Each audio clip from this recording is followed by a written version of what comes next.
اسی سورہ عنکبوت کی آیت نمبر 17 اور 18 میں فرماتا ہے ترجمہ، تم تو اللہ کے سوا بتوں کو پوجتے ہو اور نرا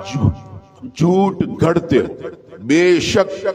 جن کی تم اللہ کے سوا عبادت کرتے ہو وہ تمہارے لیے روزی کے کچھ مالک نہیں، تو تم ان کے پاس رزق ڈھونڈو اور ان کی عبادت کرو اور اس کے شکر گزار بنو اور اسی کی طرف تمہیں لوٹ کر جانا، اور اگر تم جھٹلاؤ گے تو تم سے پہلے کتنے ہی گروہ جھٹلا چکے اور رسول کے ذمے تو صاف صاف پہنچا دینا ہے۔ یعنی یہاں پر اللہ تبارک و تعالیٰ نے بتوں کی مذمت فرمائی کہ یہ بے وقوف یہ پتھر کے صنم کو پوجتے ہیں، اور کتنے بے وقوف ہیں کہ سب سے پہلے وہ اپنے ہاتھوں سے اسے بناتے ہیں، اپنے ہاتھوں سے تراش خراش کر اسے بناتے ہیں اور پھر اپنے ہی بنائے ہوئے بتوں کی پوجا کرتے ہیں اور سمجھتے ہیں کہ یہی ہمیں رزق دے گا۔ لیکن یہاں رب کریم فرماتا ہے ابراہیم، رزق دینے والا تو میرا اللہ ہے، رب کریم کی ذات ہے جو کائنات کو رزق عطا کرتا ہے، اور تم اپنے رب کو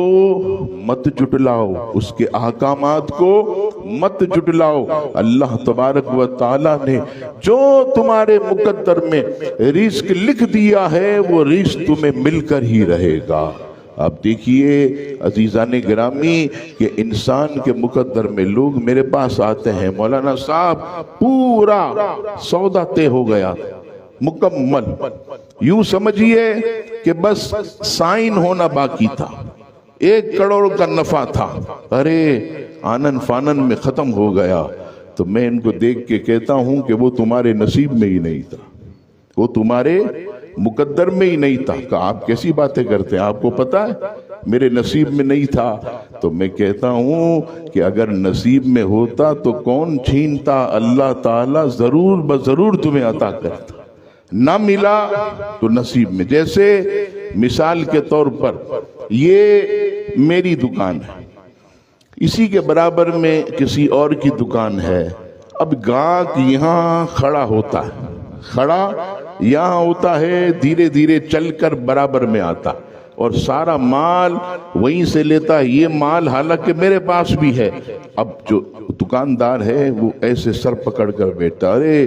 گاہک میرا چلا گیا۔ میں کہتا ہوں چلا نہیں گیا، وہ تیرے نصیب میں تھا ہی نہیں، وہ تھا اسی کے نصیب میں، تو اللہ تعالیٰ نے وہی اس کو بھیج دیا۔ اگر تیرے مقدر میں ہوتا تو تیرے پاس ہی رب کریم بھیجتا۔ عزیزان گرامی یہاں میں ایک بات عرض کروں کہ اللہ کی تقسیم پر راضی رہنا بھی سکون کی زندگی ہے، یہ یاد رکھیے گا۔ یہ جتنے لوگ ہم آپ یہاں بیٹھے ہیں، آپ دیکھیے ہمارے نصیب میں اس مسجد کی نوکری ہے، اس مسجد کی خدمت، دوسروں کے بیچارہ کوئی دکان پہ جاب کرتا، کوئی آفس میں کام کرتا، کوئی انجینئر ہے، کوئی کیا ہے، تو یہ سب کا اللہ تعالیٰ نے رزق تقسیم کیا ہے۔ کسی کو چند ہزار ملتے، کسی کو مہینے کے لاکھ ملتے، کوئی مہینے کے 10 لاکھ کماتا، کوئی مہینے کے 50 لاکھ کماتا۔ تو یہ ہمیں نہیں دیکھنا چاہیے کہ اس کو اتنا مل گیا، اس کو اتنا مل گیا، میں امام ہوں میں رہ گئے، نہیں نہیں، یہ اللہ کی تقسیم ہے۔ اور اگر یہ سوچ لے کہ ہماری کیا اوقات، مالک کریم ہے، بادشاہ ہے، بادشاہوں کا بادشاہ ہے، سلطانوں کا سلطان ہے، حکمرانوں کا حکمران ہے، اس کو چاہے جو چاہے وہ کرے، جسے جو چاہے دے، ہمیں دیا ہے، ہم اس پر راضی ہیں۔ تو یہ سکون والی زندگی ہے، ورنہ ادھر ادھر اگر ہم دیکھتے رہیں گے تو یاد رکھیے گا ناشکری بھی پیدا ہوگی اور بے چینی بھی جو ہے ہمارے اندر پیدا ہوگی۔ تو حضرات انبیاء کے ذریعے قرآن مجید فرقان حمید نازل ہوا، اور اس قرآن مجید فرقان حمید نے الحمدللہ ہمیں جو ہے عزیزان گرامی اللہ پر بھروسہ کرنا اور تقدیر پر راضی رہنے والا ہمیں سکھایا۔